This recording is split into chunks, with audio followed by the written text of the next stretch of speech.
Hi guys, welcome back. If you're new, welcome to my channel. My name is Ysis. I'm mum to 2 children, and today's video is going to be about being ready versus being prepared to be a mum. And I would love for you to join me on the comments below and tell me your opinions. This is the first official video of my Mindful Motherhood Monday series that I've started on this channel, and I'm doing one every Monday. And Mindful Motherhood is all about reflecting upon our parenting journeys and discussing things deeply, talking about subjects that sometimes we avoid talking about as parents, and just generally having a nice, good, honest chat. So yeah, today I want to talk about that whole, are you ready to be a mum and are you prepared for it? Because I feel like when I decided that I wanted to be a mum, I felt ready for it, and I also felt like I was prepared for it. I had read all the books, I had all the information that I needed, I had asked friends who had children what was it like.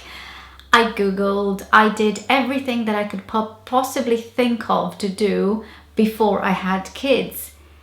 But the realization suddenly hit me when I had my first child, that although I was ready to be a mum, I was not prepared for it. And I don't feel like you can ever be prepared for it. What do you think? Do you feel like you can be fully prepared to be a mum before you become a mum?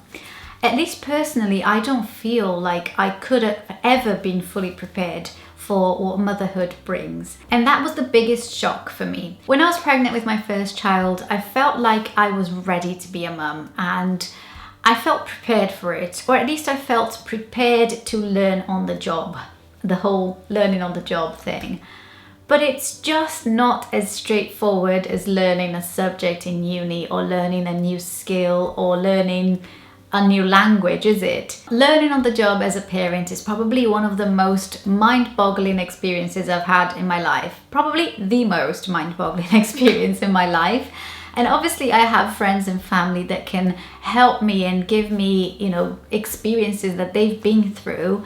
But you really have to learn for yourself. There's no instructions, there's no manuals, there's nothing, and there's no one that can give you the exact answer that you need. Sometimes there are exact answers, but a lot of the time the answers to the questions that we really need to know is up to us to figure out. All babies are different, and that's something that we hear so much when we're asking people, what do I do? And that whole all babies are different is true, but sometimes it can be a bit frustrating, don't you think? It definitely was for me, and I felt so frustrated whenever people were to say to me, you could try this, you could try that, but all babies are different. It's almost like saying, try everything until you find what's right for you. And also the pressure is immense on your shoulders, because that whole learning experience, there's a life depending on it. Your baby's well-being and their happiness, their health depends on you learning on the job and learning how to do the right things for your baby.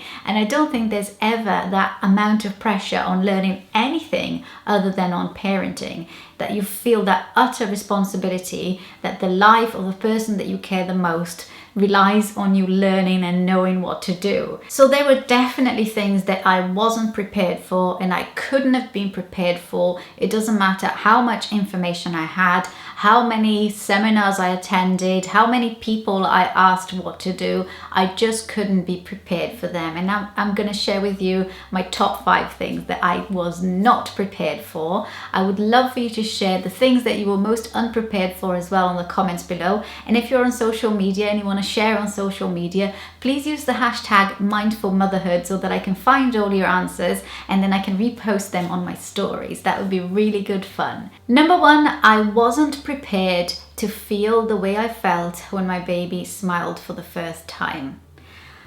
I get goosebumps just thinking about it. That first smile that they give you after weeks of you not getting anything back.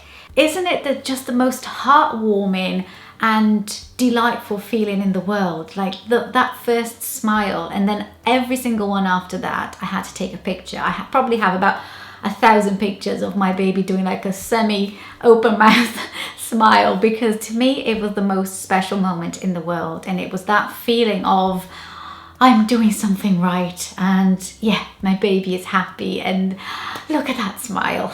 So that was one thing that I was not prepared for. The second thing I wasn't prepared for was the long-term sleep struggles.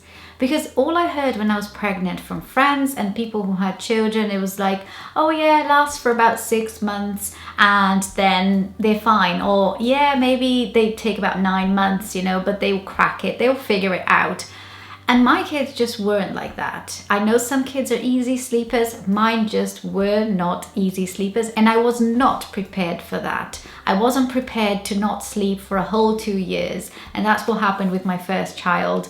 And it really took me by shock. It made me feel like I was doing something wrong, that there was something that I should be doing. And now as a second time parent, I know that there was nothing I could have done. Some kids just take a bit longer than others.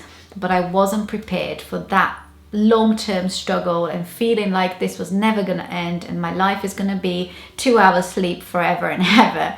I wasn't prepared for that at all. The third thing I wasn't prepared for was the mum guilt. I didn't even know it existed until I became a mum, and I feel like someone should have told me about the mum guilt. Although I don't know whether it would have made sense before I became a mum. If you're a mum, you know the feeling of mum guilt, so I don't need to describe it to you. But if you're not a mum and you're watching this video, it's that feeling that whatever you do, regardless of what you do, if it's not for your child or with your child, you're guilty that you're not with them, or that you're not doing it for them, or that you're not doing enough for them. And sometimes it's a very unreasonable thing, because obviously your children are going to be okay without you. But feelings are feelings. They're not meant to be reasonable. And when you feel something, you don't have a rhyme or a reason for it.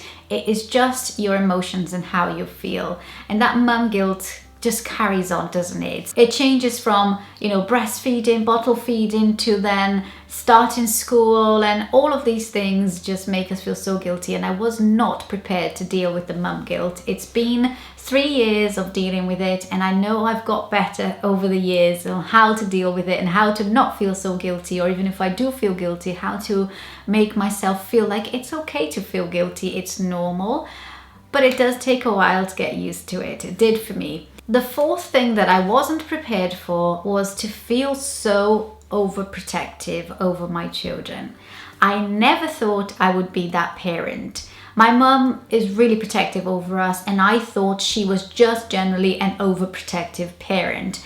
And I just didn't see that in myself as a person. But oh my goodness, if anything happens to my kids, I am like Mama Bear. I'm there ready to fight for them, to defend them, everything and anything. I know some of you will relate to me. Some others are more relaxed mums, and I wish I was a little bit more relaxed sometimes, but it's just the way we are. And I was not prepared to be an overprotective mum, because I'm not a kind of protective, I'm not a really sort of like clingy type of person, but I'm more like that as a mum than I am as a person. And the last thing that I wasn't prepared for at all were the breastfeeding struggles. I feel like I had an idea that it was going to be hard. I just didn't know that there were going to be so many struggles and hurdles in my breastfeeding journey. Some people are luckier than others and they have a much easier breastfeeding journey. I had a lot of struggles with my breastfeeding journey. With my first baby, he was in intensive care, so I didn't have a really good milk supply because he wasn't breastfeeding at first. Then he was tongue-tied, then I had mastitis. It was a really stressful breastfeeding journey, and I wasn't prepared for that. I feel like nowadays there's a lot more information about how challenging breastfeeding can be, which I think is a healthy thing to say to new mums and expectant mums, that it can be challenging. It's not about putting you down and make you feel like you can't do it. It's about saying, prepare yourself for something that could be challenging, that you think, I think the old ways of talking about breastfeeding is it's the most natural thing in the world, it's amazing, it's the most special bond, which it is. But there's also the difficult side of it, that you have to be prepared that this most natural thing in the world might not come so naturally to you, and you might have to work a bit harder.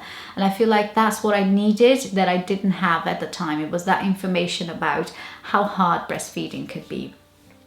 So these are my 5 things that I was the most unprepared for when I thought that I was ready to be a mum. If you feel like it, please share your struggles below and let's all support each other.